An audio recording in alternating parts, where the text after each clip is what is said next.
Boa tarde a todos, eu sou o Júlio Viana, cofundador e CEO da Plaza. Estou aqui com mais um episódio do Maia Talks, que é a nossa iniciativa da Plaza para trazer as personalidades do mercado imobiliário, quem tem muita experiência, tem muita história para contar, para que todos possam se beneficiar, né, dessas histórias maravilhosas de quem faz o mercado imobiliário de fato. Então, hoje eu estou aqui com o Bruno Vieira, sócio da Maneco Imóveis, e a gente vai bater um papo super legal sobre a história da Maneco, sobre a história do Bruno. Fica ligado aí que vai ter muita coisa interessante. Bruno, muito obrigado por aceitar o convite de vir aqui no Maia Talks. É um prazer estar conversando aqui com você. A gente estava na conversa aqui antes de começar a gravar e eu já escutei histórias impressionantes, então estou muito empolgado hoje. E, cara, queria aproveitar para perguntar para você, se apresenta um pouquinho mais aí, fala quem é o Bruno, e a partir disso a gente vai conseguir bater um papo super legal. Aí eu já tenho algumas perguntas super interessantes para te fazer. Maravilha. Bom, primeiramente é um prazer estar aqui com você, Júlio, grande parceiro aí da Plaza. Meu nome é Bruno, eu sou sócio fundador da Maneco Imóveis, é uma imobiliária desde 1978, lá de Santos. Sou santista, né? Sim. Nasci em Santos, torço para o Santos, estou sofrendo bastante ultimamente, né, com a situação do nosso peixe. Tenho 36 anos, um garoto praticamente. Com certeza. Vim aqui acompanhado da minha querida esposa, conhecida como a patroa, né? E sou casado, tenho 2 filhos. 2 gêmeos, né? São gêmeos. A Liz e o Kalel, 5 anos. 5 anos, que maravilha. 5 anos, sou cristão. Enfim, um pouco mais, né? Um pouco da minha história. Estamos aí trabalhando bastante para fazer a diferença no mercado. Maravilha. E já estão fazendo, cara, a história que vocês estão mostrando. Obrigado. Até é importante falar que a Maneco, na minha experiência que a gente tem trabalhado juntos, vocês têm feito um trabalho espetacular de mindset, de evolução rápida das coisas, né? Então a gente vai poder falar muito sobre isso. Maravilha. Mas para quem quer conhecer um pouquinho mais da Maneco, a Maneco tem uma mentalidade maravilhosa de crescimento, né? Você falou para mim, inclusive, que quando vem uma solução que existe benefício, as pessoas se adaptam para poder usá-las. Sim, né? sim. Então, essa é uma mentalidade muito importante para você conseguir construir o negócio com velocidade, né? Então, com certeza. Legal. Bruno, e me conta, como que você entrou no mercado imobiliário, cara? Você é de Santos, desde criança sempre morou lá? Sim, sim. Imobiliária da família, você ia para imobiliária desde criança, já começou a participar ali do dia a dia desde criança, como é que foi isso?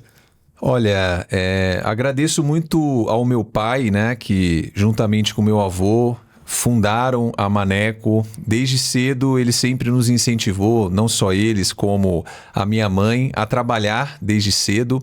Então, com 9 anos, eu já estava lá entregando boleto para lá e para cá, muito no operacional, fazendo ligações. Na época ainda usávamos fax, né? Sim. Então, peguei esses tempos aí que não se tinha celular, né?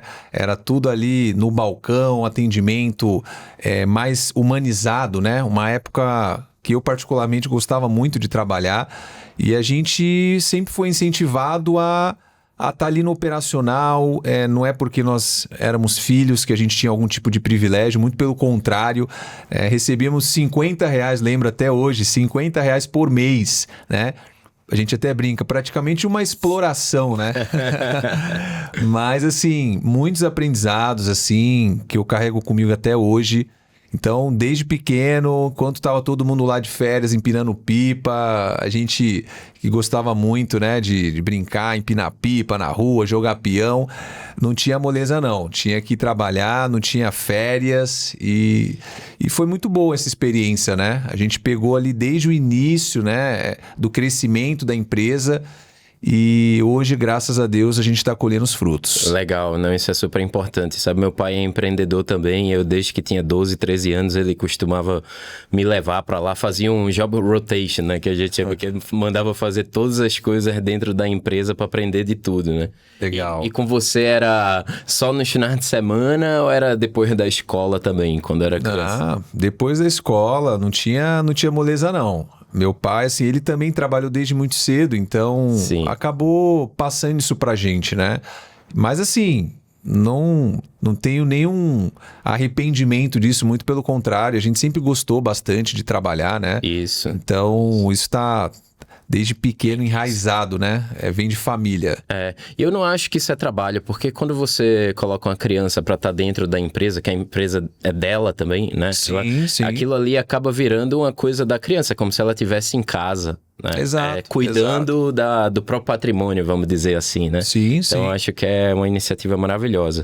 E aí, você começou trabalhando lá, visitando, participando da rotina. Quando que você... qual foi a parte da imobiliária que mais te interessou à medida que você foi envelhecendo lá dentro? Você eventualmente lidou com aluguel, lidou com venda, lidou com administrativo? O que te chamava mais atenção e te empolgava quando você ainda era bem jovem, estava começando dando os primeiros passos ali?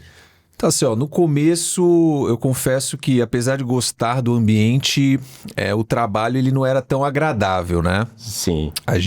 Eu ficava muito na parte de locação, fazia muitas vistorias nos imóveis, eu era muito detalhista, ficava às vezes 3 horas lá praticamente, vistoriando, anotando todos os detalhes do imóvel.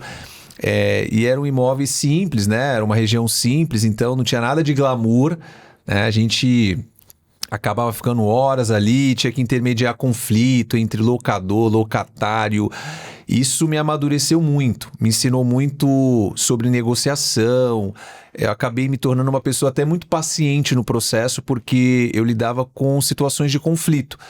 E muitos sabiam, inclusive, que eu era um dos proprietários, e isso me dava uma responsabilidade ainda maior, porque os clientes esperavam muito, tinha muita expectativa de que a gente ia conseguir resolver os problemas.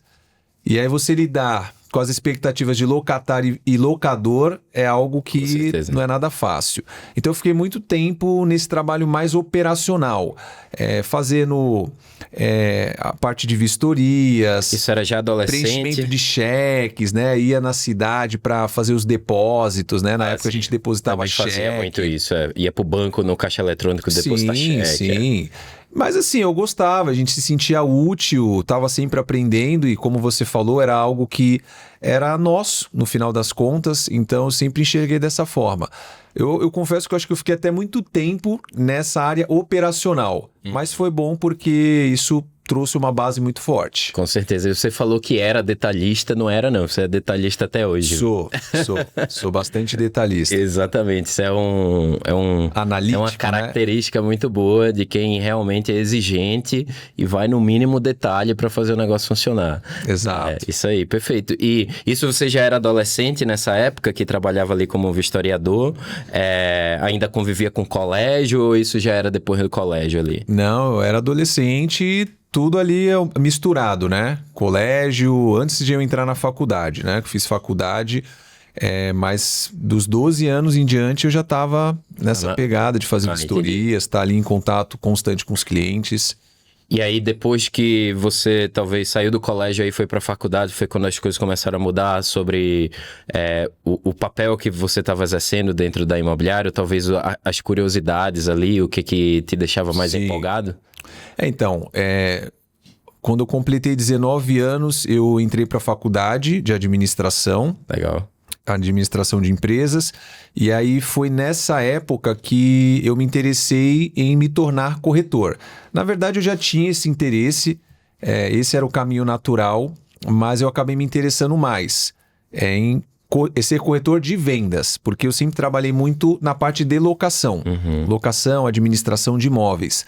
Então, como a gente já estava numa fase ali que meu pai ele já estava desacelerando e o setor de vendas não estava ali tão bem amparado, ele já não dava conta, porque ele cuidava da parte de locação, cuidava da parte de vendas, e como ele não tinha uma equipe de corretores, tudo acabava caindo no colo dele. Perfeito. Então ele já estava numa fase que ele já estava sem muita paciência, mas ao mesmo tempo também não queria desligar o setor.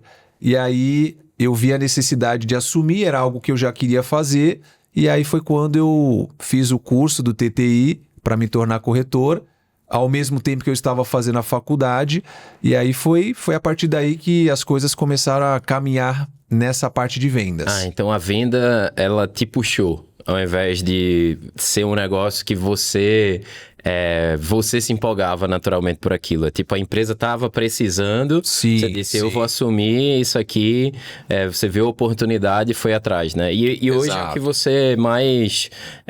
hoje no dia a dia da Maneco é o que você acaba fazendo, tendo mais presença, né? Sim, sim. Eu fazia muito a parte de locação e administração junto com o meu irmão, que é meu sócio. Perfeito. E aí foi quando, se deparando com essa necessidade em vendas, nós fizemos um acordo. Eu assumiria a parte de vendas e ele ficaria com a parte de locação e administração. Porque meu pai já estava saindo, a gente já estava cuidando bem da administração, dos aluguéis, e aí foi quando eu acabei me inserindo nessa parte de vendas. E vendas acabou se tornando uma paixão. Até hoje eu sou fissurado em vendas, embora a minha característica, a minha personalidade seja talvez um pouco mais para o lado do analítico, o que não é talvez muito comum, né? Você vê um analítico se envolvendo tanto em vendas. Sim. Mas no meu caso eu gosto. Particularmente eu gosto bastante da área comercial.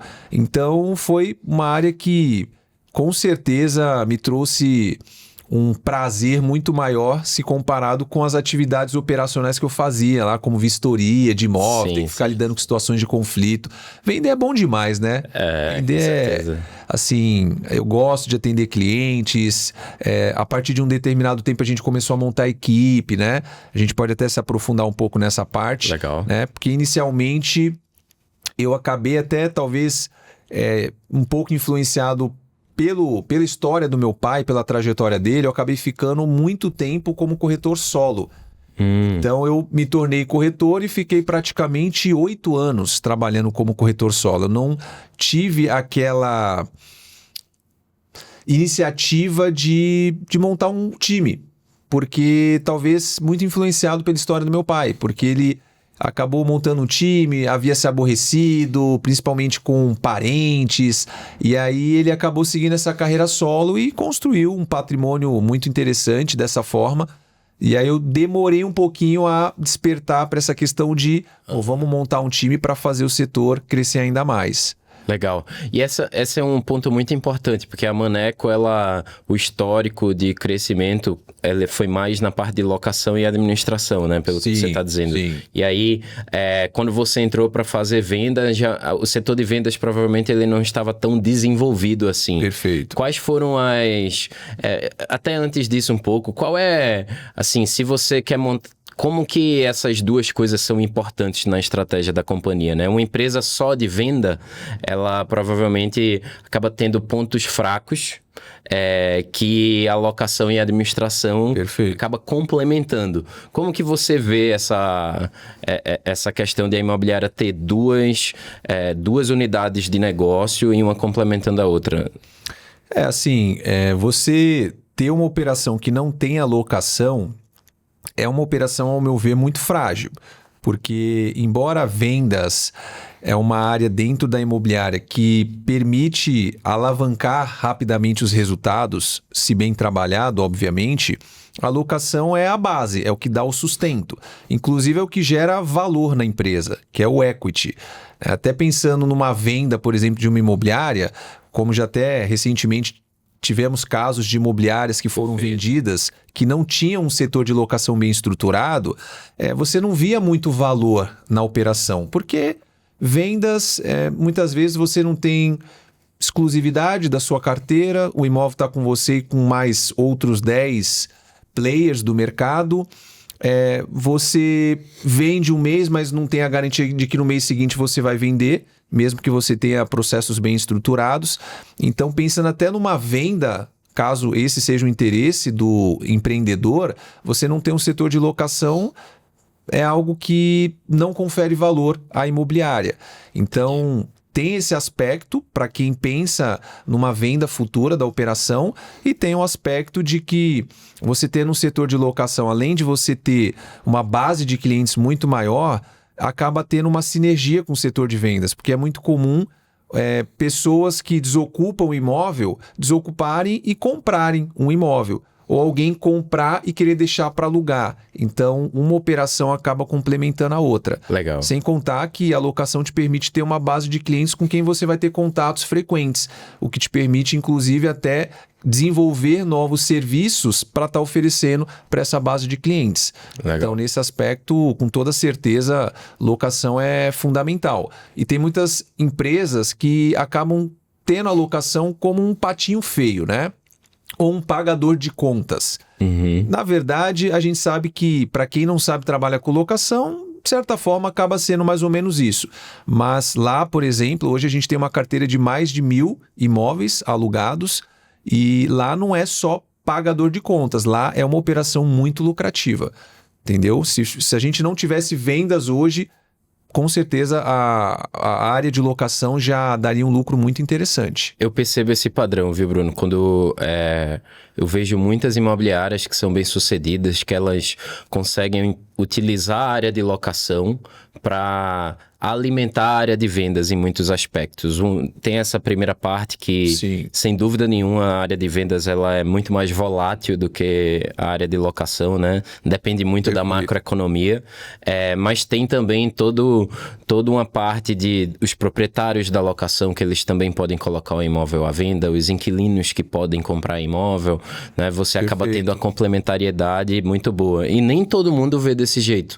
Muitas vezes a imobiliária ela acaba levando a estratégia para um lado, porque às vezes a pessoa tem mais interesse, né? O empreendedor ali, ele acaba tendo mais afinidade com um lado e só faz uma coisa direito e não a outra. Mas o que você está trazendo aqui é a importância de profissionalizar essas duas partes do negócio, porque elas se complementam. Eu acho que vocês têm feito um bom trabalho nisso, né? Você certeza. na venda e o Felipe na locação. Legal, ótima história. E aí... O que depois que você começou a montar o time, quais foram os desafios que começaram a aparecer a partir dali para você crescer a operação de venda, né, Maneco? Olha, boa pergunta. Como eu falei, por um bom tempo eu acabei atuando muito como corretor e isso me deu uma base muito boa, atendi muitos clientes, porque às vezes tem empreendedores que querem empreender nessa área de vendas que a pessoa acaba tendo pouco tempo como corretor e já quer montar um time muito grande, mas também não tem uma base, né? Não atuou muito tempo como corretor. E ter trabalhado aí por pelo menos 8 anos me deu uma base muito boa. Consegui muito conhecimento, muitas experiências. E aí, quando eu decidi montar um time, aí era algo que eu não estava preparado. Eu não me considero, vamos dizer assim, um líder por natureza. É algo Sim. que eu tive que desenvolver essa parte da liderança dentro de mim. Até hoje estou desenvolvendo isso. E aí eu penei bastante no começo. Tive algumas experiências não muito boas com pessoas que, né, a gente tinha muito aquela ideia de trazer pessoas que não eram do mercado. Eu sempre fui muito por esse caminho de trazer pessoas que não tinham vícios, que queriam transformar de vida.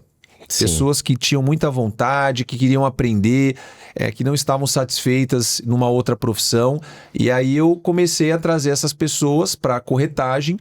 Algumas deram certo, outras acabavam decepcionando de certa forma, não tinham a entrega que nós esperávamos. Ou quando elas se desenvolviam, já logo queriam, de repente, seguir ali uma carreira como autônoma, ou eram assediadas por outras imobiliárias. Sim. E aí, nos primeiros anos, eu penei bastante, né? Nos últimos anos, a gente tem conseguido estruturar uma equipe muito boa, mas para construir uma cultura foi um desafio muito grande. Leva tempo também, né? Tempo. Não se cria a cultura do dia para noite, né? E tudo é um aprendizado. E aí, qual foi a mudança principal que você Depois desses aprendizados iniciais aí, que a estratégia inicial foi contratar corretores que não eram do mercado, qual foi a mudança aí que aconteceu, que você percebeu e as coisas começaram a funcionar melhor? Talvez contratar pessoas do mercado? Olha, assim, ainda continua muito dessa forma, a gente ainda traz muitas pessoas que não são do mercado, hoje está mais equilibrado. Né? A gente tem 50% de pessoas que vêm do mercado e 50% que são formadas por nós, do zero. Legal. Acho que a grande mudança foi mais em saber identificar os perfis dos corretores que eram corretores de sucesso. Conforme a gente foi tendo experiências com várias pessoas, umas que davam certo, outras que não davam, eu fui começando a identificar alguns padrões. Então, em um dado momento, eu conseguia já no primeiro mês identificar se a pessoa ia dar certo ou não. No começo eu levava muito tempo, às vezes a gente não tinha aquela firmeza, sabe quando você sabe que a pessoa não vai dar certo, mas você fica ali empurrando com a barriga, esperando ali que a pessoa se desenvolva. E aí eu aprendi, fui amadurecendo com o tempo, e aí comecei a identificar com mais facilidade as pessoas que não tinham o perfil que eu considero o perfil ideal para serem corretoras, independentemente se tem experiência, se não tem. E hoje eu posso dizer que o que mais eu busco no perfil é garra, vontade, força de vontade, ambição. A parte técnica, sem dúvida, é importante. Quando a pessoa tem experiência no mercado, ela acaba trazendo uma bagagem que pode, inclusive, até com uma visão diferente, ajudar ali na mudança de algum processo, um aperfeiçoamento interno. É sempre bem-vindo. Mas, acima de tudo, vontade. E assim, tá cada vez mais difícil hoje achar pessoas assim, viu, Julio? Tá muito difícil. Gente persistente, cara, né? Gente persistente, gente com ambição, que sonha grande. Porque as pessoas falam o que quer. Você vai fazer uma entrevista, a gente faz praticamente uma antivenda. Eu já boto terror ali porque a gente está cansado de ver pessoas que falam o que quer e chega na hora não quer nada. Então na entrevista eu já procuro, ao contrário de muitos que querem vender só o lado bom, eu já falo tudo de ruim que vai acontecer para ver se a pessoa está preparada. Porque a gente acabou se decepcionando muito, né? Você acaba botando expectativa em certas pessoas e no final das contas, aqueles que parecem ser os mais talentosos são os que menos performam.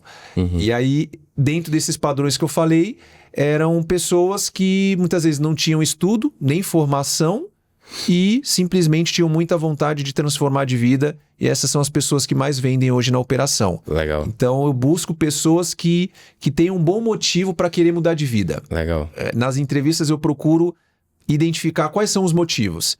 Às vezes a pessoa chega lá e fala, então, eu tô aposentado, eu só quero... eu tô cansado de não ter nada para fazer em casa. Então ele tá procurando um passatempo praticamente. Sim, aí não vai se esforçar. Não vai dar certo, entendeu? Então isso ajudou muito, identificar os perfis. E é claro que às vezes a pessoa acaba se vendendo de uma forma na entrevista e você vai descobrir no dia a dia se a pessoa quer ou não quer. E aí conforme você vai se desenvolvendo como líder, você tende a agir mais rápido em relação à demissão, ao desligamento daqueles que você vê que realmente não fazem parte da cultura. Certo. Essa é até uma coisa que eu pergunto muito para as pessoas, né? Se você quer ter um time de alta performance, você acha que você precisa encontrar pessoas que são automotivadas ou você precisa ficar motivando elas o tempo inteiro? Para qual lado você costuma...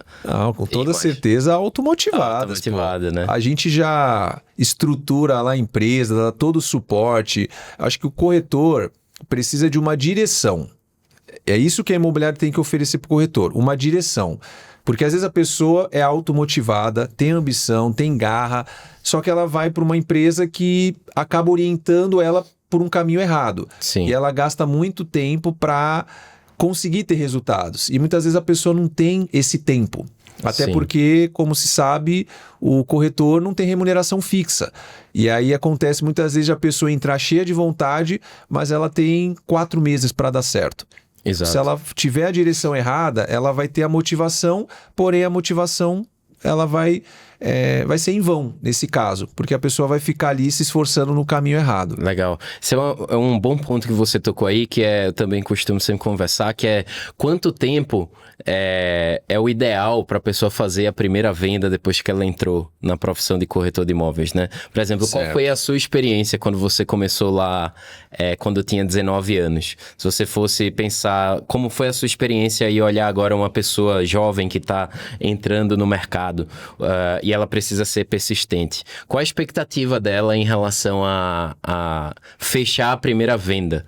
Vamos supor, entrou na profissão agora. Lá a gente separa locação de venda. Então, se a pessoa quiser ser corretora de locação, ela vai ter um resultado mais rápido. Tá? Na prática é o que normalmente acontece, porque tem um giro muito mais rápido. As pessoas entram primeiro na locação? Não necessariamente, mas a gente sempre procura perguntar para a pessoa se ela tem uma reserva financeira. De pelo menos, se for para entrar em vendas, de no mínimo 3 meses. Certo. O ideal seria ter uma reserva para 6 meses. Perfeito. Tá?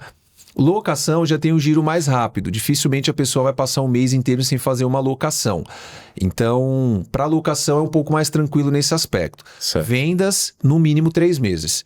Porque já cansei de pegar corretor que dizia que tinha reserva, passava um mês sem vender e já queria sair porque não tinha dinheiro nem para se deslocar até o escritório.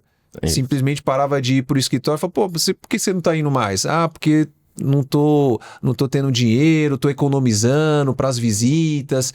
Aí não tem como dar certo, porque aí você se limita muito. Perfeito. O corretor acaba escolhendo muitas visitas, porque não quer gastar dinheiro com Uber ou com deslocamento, enfim. Então tem tudo para não dar certo. Eu acho que até nesse aspecto a gente procura ser muito responsável, porque às vezes aquela imobiliário, aquele gestor que só quer trazer pessoas para o time, mas não procura ser franco com essa pessoa que está iniciando em dizer quais são dizer a realidade que espera a pessoa, que não é fácil, que essa pessoa talvez vai ficar 3 meses sem receber um tostão, só tendo que investir. Investir, estudar, se capacitar, fazer curso, investir ali numa boa vestimenta, entre outras coisas, né? E aí você muitas vezes acaba sacrificando uma carreira que poderia ser um baita sucesso. Perfeito. Porque a pessoa muitas vezes entra no momento errado. É uma pessoa que tinha tudo para dar certo, mas aí o gestor, naquela ânsia de trazer a pessoa para o time dele, ao invés de dar uma boa orientação, acaba muitas vezes trazendo, sendo egoísta nesse sentido, e a pessoa acaba muitas vezes desistindo da profissão. E não volta mais depois, né? E agora conversando um pouco mais sobre a parte de geração de demanda, né? Que é para um corretor ter um bom resultado, quantos leads ele tem que atender, quantas visitas ele tem que fazer, vamos supor, no primeiro mês dele, né? Vocês costumam olhar para isso no detalhe e você tem aí talvez um número ideal que você incentiva os corretores a fazerem? Olha, isso varia de operação para operação, se você trabalha ali com imóveis mais econômicos, isso na minha visão, tá? Perfeito. Imóveis econômicos, imóveis de tickets mais altos, alto padrão. A gente hoje tem uma operação voltada muito para imóveis econômicos. Minha casa, minha vida, tá? E esse é o nosso nicho. E aí você precisa de um volume bom. Ainda assim, quando eu falo volume bom, eu prezo muito pela qualidade também desse volume, né? Não é só sair entregando leads sem qualquer qualificação para o corretor, que aí eu já acho que isso tende a prejudicar o resultado. Eu considero hoje que o corretor receber 3 leads por dia, leads qualificados, é um excelente número. Só que não precisa ser necessariamente todos os dias. A ideia é o quê? O corretor receber leads e ele buscar converter esses leads. Primeiramente numa visita, para depois pegar uma proposta e fazer a venda. Então, quando o corretor está ali recebendo uma média de 3 leads por dia, ele consegue gerar ali alguns atendimentos que ele percebe que são pessoas realmente interessadas em comprar, não faz sentido, nesse momento, ele continuar recebendo leads. Então, a gente procura ter essa comunicação com os corretores. Porque, às vezes, a pessoa já tem 5 potenciais clientes que ela já não está nem conseguindo dar a devida atenção, porque demanda muita atenção, nem sempre você vai converter na primeira visita. Exato. Normalmente não é o que acontece. Então, às vezes, você vai precisar mostrar 3, 4 imóveis para poder pegar uma proposta. E aí você tem 5 pessoas em potencial e eu vou continuar mandando mais 3 leads todos os dias.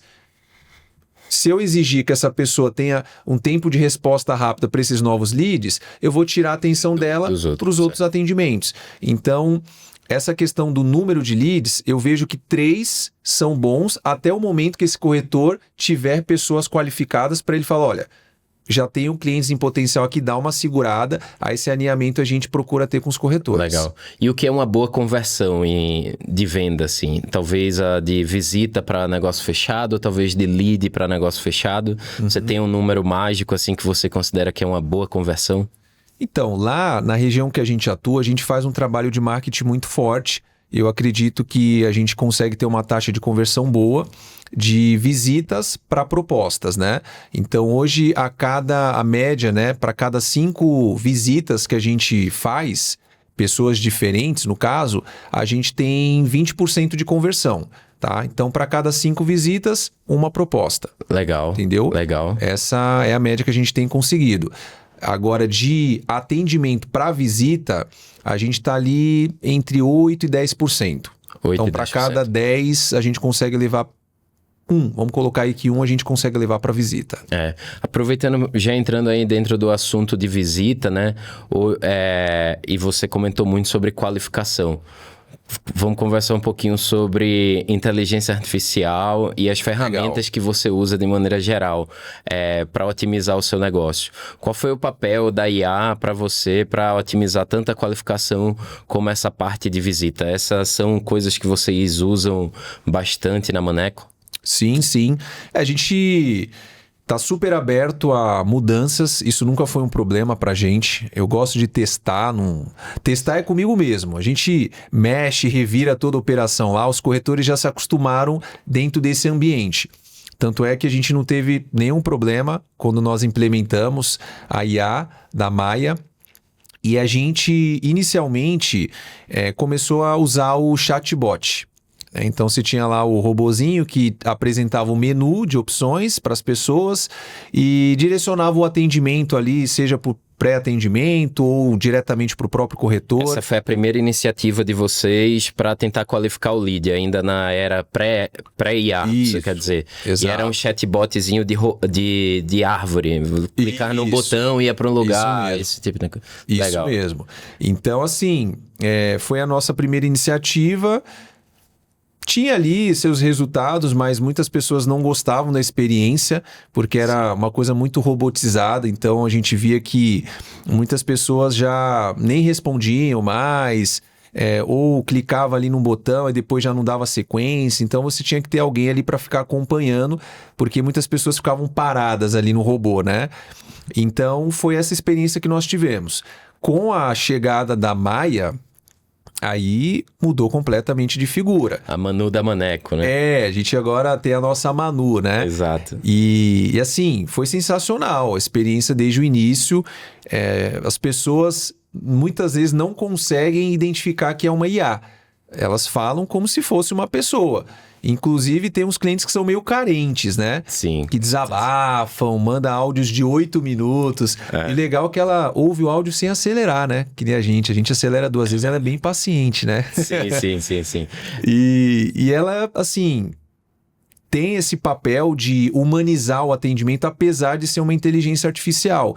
E aí isso, tirou muita sobrecarga dos corretores, né? Porque antigamente eles recebiam muitos leads e esses leads não eram qualificados. Então isso acabava gerando perda de tempo, desgaste do corretor, inúmeras tentativas de contato sem sucesso, além da qualidade no atendimento, pensando para o lado do cliente. Perfeito. Porque muitas vezes o tempo de resposta acabava não sendo muito bom, porque a gente tinha um pré-atendimento com 2 pessoas lá na operação e que em alguns períodos de pico simplesmente não conseguiam dar conta.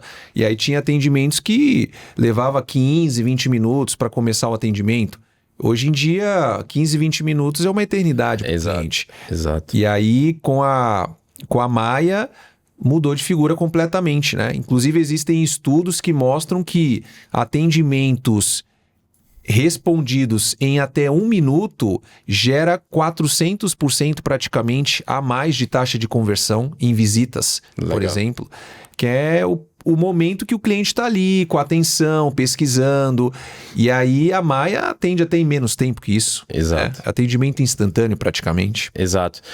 Tem um negócio interessante que quando vem uma mudança tecnológica, geralmente as pessoas começam a se acostumar com outra coisa, né? Por exemplo, há 20 anos atrás não existia o WhatsApp. Então, hoje, o atendimento imobiliário no WhatsApp, ele se tornou essencial, né? Então, o corretor, a gente usa o WhatsApp ele é unânime no Brasil. E isso está acontecendo com atendimento instantâneo também.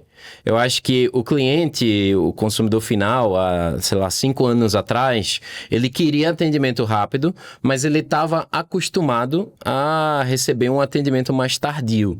Só que agora com a IA o atendimento está tão rápido que eu acho que a expectativa do cliente já é que o atendimento seja instantâneo, né? Exato. Então,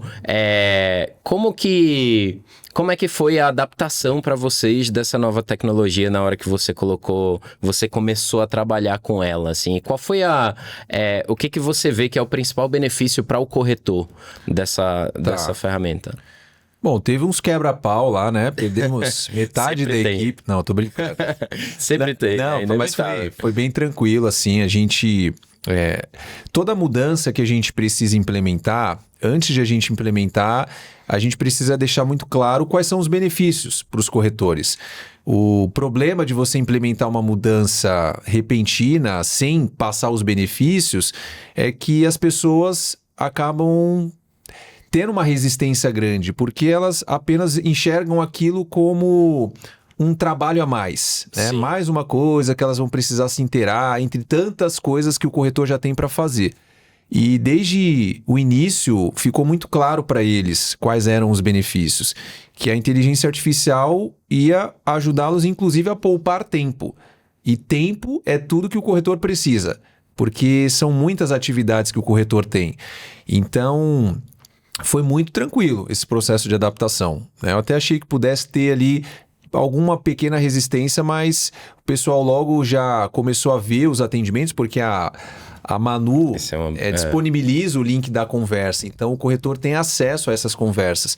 Quando eles viam a forma como a Manu atendia, eles simplesmente ficaram encantados, porque era um atendimento assim, além da rapidez, da cordialidade, da paciência que ela demonstra, o encaminhamento acaba sendo muito rápido também, porque tem a integração com o CRM e aí o corretor recebe rápido aquele atendimento. E antes, uma das reclamações dos clientes era a demora no repasse do atendimento para o corretor. Então, nesse caso, a gente tem, por exemplo, atendimento 24 horas. Perfeito. Hoje, o lead chega às 10 da noite, 11 da noite, meia-noite. Tem cliente que manda 1h da manhã. Exato. E ela tá ali conversando. Tem clientes que até falam, puxa, não precisava responder. Nossa, você ainda tá atendendo, achando que tá falando com um humano.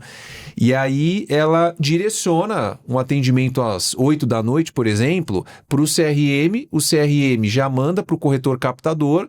E o corretor, ele pode agendar uma visita no mesmo dia, inclusive, coisa que antes não era possível, porque passava do horário comercial, a gente não tinha um atendimento ali. Então o cliente tinha que esperar até o dia seguinte para ser atendido.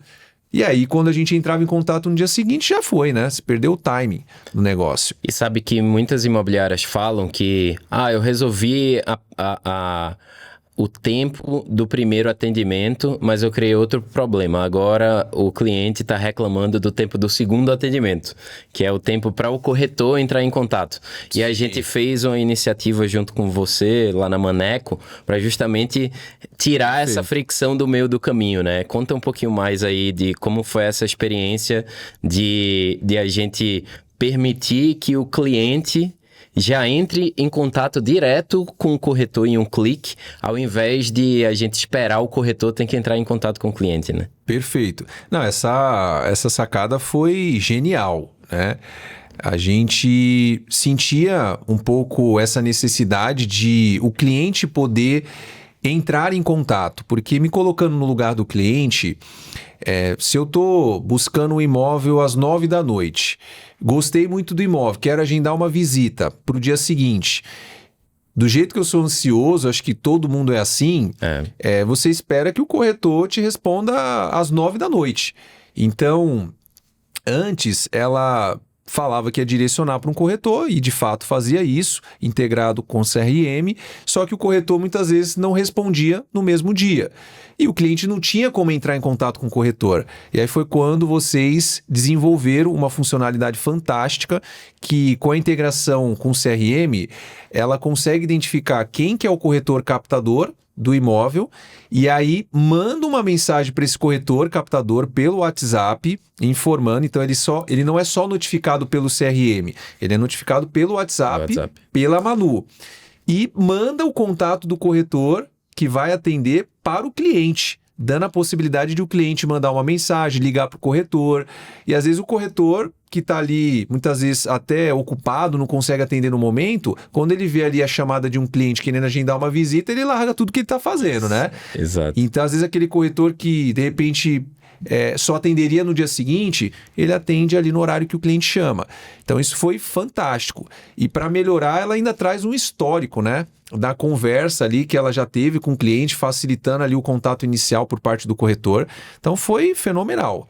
Isso aí, vocês ganharam o nosso coração e o coração dos corretores. Fico muito feliz, cara. Eu acho que no final do dia o trabalho que a gente faz é o trabalho de a imobiliária conseguir prestar o melhor serviço possível para o cliente final e a gente utilizar a tecnologia para permitir que isso seja possível, né? Então, essa nova tecnologia que a gente está usando, a gente está só no começo do que ela... É como se a gente tivesse na internet, sei lá, em 97, 98, sabe? Quase nada do que a gente conhece hoje da internet. Verdade. Então, eu fico muito feliz de escutar isso e eu acho que a gente colaborou com essa funcionalidade, mas foi a abertura de vocês para construir junto, porque a gente só teve esse insight, porque o nosso time tem essa abordagem de quando a imobiliária nos permite o espaço, a gente vai para a imobiliária e instala na hora as coisas, constrói, desenvolve na hora dentro da imobiliária. E vocês abriram Perfeito. esse espaço para a gente fazer. Então, é muito mérito de vocês também ter essa mentalidade de crescimento e inovação para conseguir ter essa funcionalidade nova. Depois você dá uma participação na sociedade, tá tudo certo. Boa. Cara, me conta um pouco agora sobre... Se a gente for olhar a última linha da imobiliária, né? Vamos supor, a lucratividade, o resultado financeiro. O que você acha que a IA te permitiu chegar, né? Talvez se você tem alguma percepção sobre esse resultado financeiro que você começou a ter pós-IA. E até perguntando o que essa nova tecnologia te permite fazer que antes não era possível, né? Para que você tenha esse resultado financeiro, ou te permitiu, né? Aumentou grandemente a taxa de conversão de visitas, porque boa parte dos atendimentos, pelo que eu observo, chega depois das 8 horas. Das 18 em diante já está chegando muitos atendimentos, principalmente depois das 8. E a gente tinha esse gargalo no atendimento. Ficava para o dia seguinte, como eu falei. Então a gente perdia muito essa taxa de conversão em visitas. Conforme aumentou, triplicou praticamente a taxa de conversão em visitas. E aí, por consequência, mais visitas, mais proposta e mais venda. Então, com certeza, se não fosse pela IA, não faria sentido. A gente chegou até a considerar na época em ter uma pessoa ali que ficasse até às 10 horas no escritório. E aí a gente viu que a conta não ia fechar, né? E aí foi quando apareceu essa oportunidade e está nos atendendo muito bem, porque vai além. Não é só a questão do horário, é a questão da quantidade de atendimentos. Porque antes a gente tinha até que segurar um pouco o marketing. Teve um dado momento que a gente fazia muito investimento, ainda fazemos, em Meta Ads. Então tinha muitos leads que chegavam. A gente viu que isso estava sobrecarregando os corretores. Ao invés de ajudar, estava dificultando. E aí a gente tinha que dar uma segurada no marketing. Com a IA, com a Maia, a gente não tem limites. Se a gente quiser triplicar o número de leads, ela vai qualificar esses leads. Inclusive, ela dá a opção de fazer até agendamento de visita. Então, ela já entrega o lead com agendamento de visita ali para o corretor só confirmar. Então, hoje a gente não tem esse gargalo. Antes a gente tinha que ficar dosando ali, né? Para não sobrecarregar o pré-atendimento ou os corretores. Hoje a gente não tem essa limitação. E financeiramente é muito mais viável, né? Perfeito. Porque a gente ter 1.000 atendimentos ou 10.000 atendimentos não vai mudar muita coisa em relação ao investimento, né? Já se fosse com atendimentos humanos, obviamente a gente teria que ter uma estrutura muito grande. Você ganhou escalabilidade, né? Conseguiu investir em marketing e sem precisar ter aquele respaldo de ter mais corretor, Exato. mais pessoas no pré-atendimento. Esse é um caso muito interessante, porque um dos gargalos que muitas imobiliárias têm para crescer é justamente ter que sair contratando muita gente, e tem todos os problemas relacionados a contratar muita gente, que tem que gerenciar, tem a rotatividade. Legal, muito bom. E vamos falar agora sobre o futuro, cara. O que você acha que você acha que vai acontecer cada vez mais por causa dessa mudança tecnológica no mercado imobiliário? Onde que você vê que, se você for olhar daqui a 5 anos, o que isso vai permitir a gente fazer, né?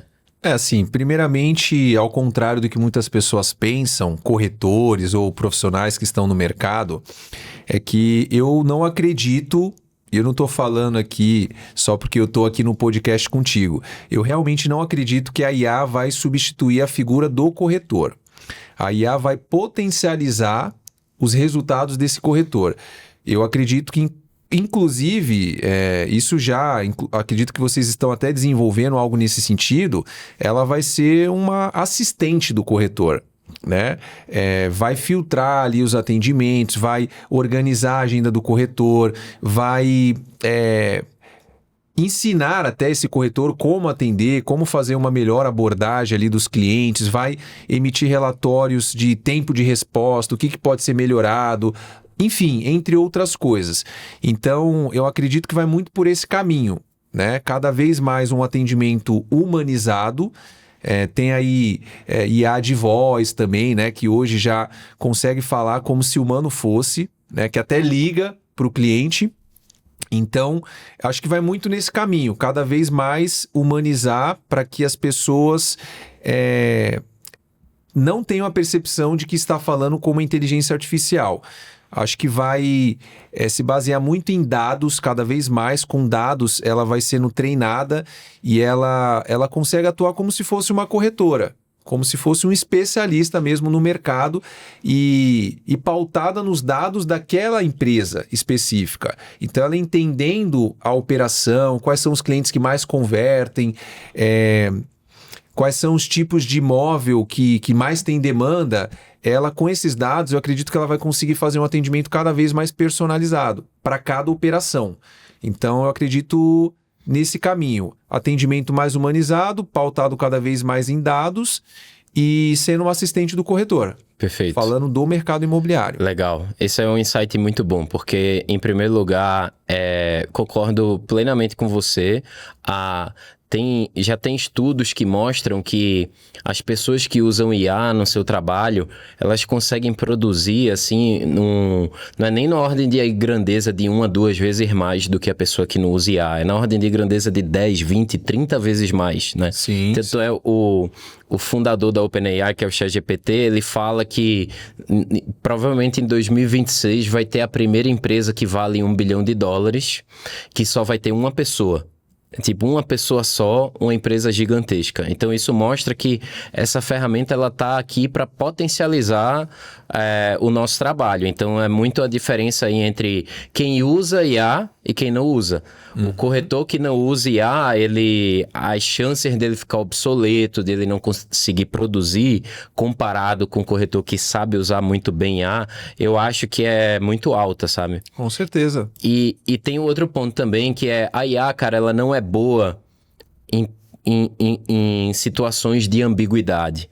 Então, por exemplo, imagina que a gente está fazendo uma mediação para negociar a compra de um imóvel com o comprador e o vendedor, né? Você tem que falar com o vendedor, tem que falar com o comprador e você tem que mediar essa situação. Tem muita ambiguidade ali no meio, né? Verdade. Então, eu acho muito difícil a IA conseguir exercer um bom papel nessas horas onde a gente precisa atuar sendo psicólogo muito mais do que só respondendo alguma coisa, entendeu? Concordo. É perfeito. Esse é o caminho. E é como se diz, né? Não é a IA que vai substituir o corretor. O corretor vai ser substituído por outro corretor que usa melhor a IA. E usa melhor a IA, exatamente. É um caminho sem volta. Se tem alguém aí resistindo, para de ser teimoso e procura o Júlio aí, contrata a Maia. Obrigado, porque, cara. Cara, assim, vocês estão fazendo um trabalho fantástico, aproveitando aqui o momento, né? Suporte fundamental, vocês fazem um suporte maravilhoso, é uma empresa que ouve muito o cliente, vai até a imobiliária, como você mesmo foi, e procure entender quais são as dores da operação. A gente sabe que no mercado imobiliário não existe uma fórmula única. Cada imobiliária tem o seu método de trabalho, tem muitos aspectos regionais que para algumas regiões funcionam, outras não. Então, você se adaptar a diferentes modelos de negócio é um desafio gigante. E vocês procuram se adaptar a essas diferentes necessidades e por isso que vocês estão arrebentando. Ô, cara, obrigado. Tá muito legal mesmo. A felicidade da gente é quando o cliente está satisfeito e vê que está gerando valor para a operação dele, mas não é só no produto, é também no atendimento, né? Tanto é que a gente não tem, apesar de a gente vender IA, a gente não tem IA no nosso atendimento, porque a gente acredita que nessa parte do suporte, quando a imobiliária vem com alguma preocupação, a gente precisa ter um senso de urgência para resolver aquela preocupação dela, e muitas vezes esse senso de urgência a gente não vai conseguir resolver com a IA, a gente precisa de um humano para entender profundamente qual é a sua demanda, né? A sua preocupação. Então eu agradeço muito o depoimento, Bruno. Você é praticamente uma IA, né? Porque você manda mensagem pro Júlio às 11 da noite, ele responde em menos de um minuto. Eu tô achando que você tem uma IA lá, hein? Eu queria cara, mas não, sou eu mesmo. Tu meu, muitas vezes agora eu não tô respondendo que a gente tá aqui, né? Então algumas mensagens estão um pouco atrasadas, mas eu tenho esse hábito de estar no celular o tempo inteiro. Legal. Prós e contras, né? Minha mulher não gosta, mas Imagino. mas os clientes gostam, então essa é uma maneira que eu gosto de trabalhar. Legal. Bem, a gente tá entrando para a reta final aqui, Bruno, do nosso podcast, e eu queria aproveitar para te perguntar uma pergunta que eu sempre faço para os nossos convidados, que qual foi a coisa mais gentil que alguém fez para você? Coisa mais gentil, a responsa tá grande, né? A patroa tá aqui do lado, né? Posso te deixar de fora? Será? Bom, primeiramente ela, né? A gentileza de me aturar todos os dias, né? Já há 10 anos de casamento, isso sim é uma gentileza sem tamanho. Mas, bom, meu pai, assim, sempre teve um cuidado nesse aspecto profissional muito grande, sabe? Em ensinar, até hoje ele tá ali sempre presente, aconselhando. É uma pessoa no qual eu realmente me inspiro muito, nesse aspecto profissional, pessoal, obviamente, mas é uma grande referência para mim, de pessoa honesta, uma pessoa leal, que sempre me ajudou muito nessa jornada. Os clientes, né, de uma forma geral, não aqui especificando alguém, né, mas generalizando, a gente atua numa área que é uma área carente, é uma área simples, que é a zona noroeste de Santos, né? Atuamos em outras áreas da cidade, mas a gente nasceu na zona noroeste de Santos. E as pessoas lá são muito simples, são pessoas carentes. E a gente vê uma receptividade muito grande. A gente foi abraçado pela comunidade. A Maneco hoje é muito conhecida e muito forte em Santos, dentro dessa região. E as pessoas elas estão sempre ali dando seus relatos do quanto a gente conseguiu contribuir com a comunidade nessa questão imobiliária, regularizando muitos imóveis. Tinha clientes ali que já estava há mais de 10 anos tentando regularizar a documentação do seu imóvel, e aí através dos nossos serviços conseguiram. Muitos ali em busca do seu primeiro imóvel e estão ali sempre de forma até muito emocionada, sendo gratos, né, por essa contribuição. Então eu vejo assim, muita gentileza da comunidade como um todo para não... não trazer tudo na figura de uma pessoa, mas a comunidade realmente, assim, nos acolheu de uma forma que eu sou muito grato, sabe? São pessoas que realmente merecem um bom atendimento e a gente se esforça todos os dias para contribuir ao máximo com elas. Legal. Esse é um ponto muito legal de ser compartilhado, que o seu cliente, ele tem demandas que vão além dos serviços imobiliários mais tradicionais, né? De compra e venda, Sem locação. Regularização fundiária é uma dessas coisas. Então, a imobiliária se disponibilizar e, além disso, resolver outros problemas desses clientes é sensacional, cara. A gente tem um valor, né? Um princípio na Plaza, que é transformar cliente em fã. Então, a gente se esforça muito para, muitas vezes, tentar atender uma demanda que não está relacionada com o que a gente faz. Eu acho que esse é um exemplo que vocês estão fazendo isso na prática também. Eu acho que, cara, a gente vai conversar no futuro e eu tenho certeza que a Moneco vai ser um case que vai ser compartilhado no mercado inteiro ainda, cara. Vocês estão fazendo um trabalho excelente, tanto você como o Felipe estão de parabéns, são pessoas que trabalham duríssimo para crescer a empresa, com uma gestão muito profissional, super atenta aos detalhes. Então, tenho certeza que a gente vai continuar escutando muito ainda da Moneco e a empresa vai crescer muito ainda, vai virar um dos grandes cases aí do mercado imobiliário brasileiro. Tá gravado, hein? Tá gravado. Deus te ouça, a gente tá trabalhando bastante e com parceiros como vocês, tenho certeza que a gente vai muito longe. Tamo junto, vamos sempre ajudar. Bem... Chegamos aqui a mais um final do Maia Talks com o Bruno Vieira, da Moneco Imóveis. Bruno, muito, muito obrigado pela sua participação. Foi um prazer ter você aqui. Adorei a nossa conversa. Passou até rápido, né? Tava tão boa a conversa aqui. Por mim, ficaria horas aqui conversando, mas não faltarão oportunidades para estarmos juntos novamente. É isso aí. Obrigado. Muito obrigado. Então, se você está assistindo e chegou aqui, lembre-se que a Maia é a inteligência artificial da Plaza que ajuda imobiliárias a conseguir converter mais leads em vendas. Se você quiser entender um pouco mais da Maia, vá em www.useplaza.com.br. Tenha um ótimo dia para vocês e muito obrigado.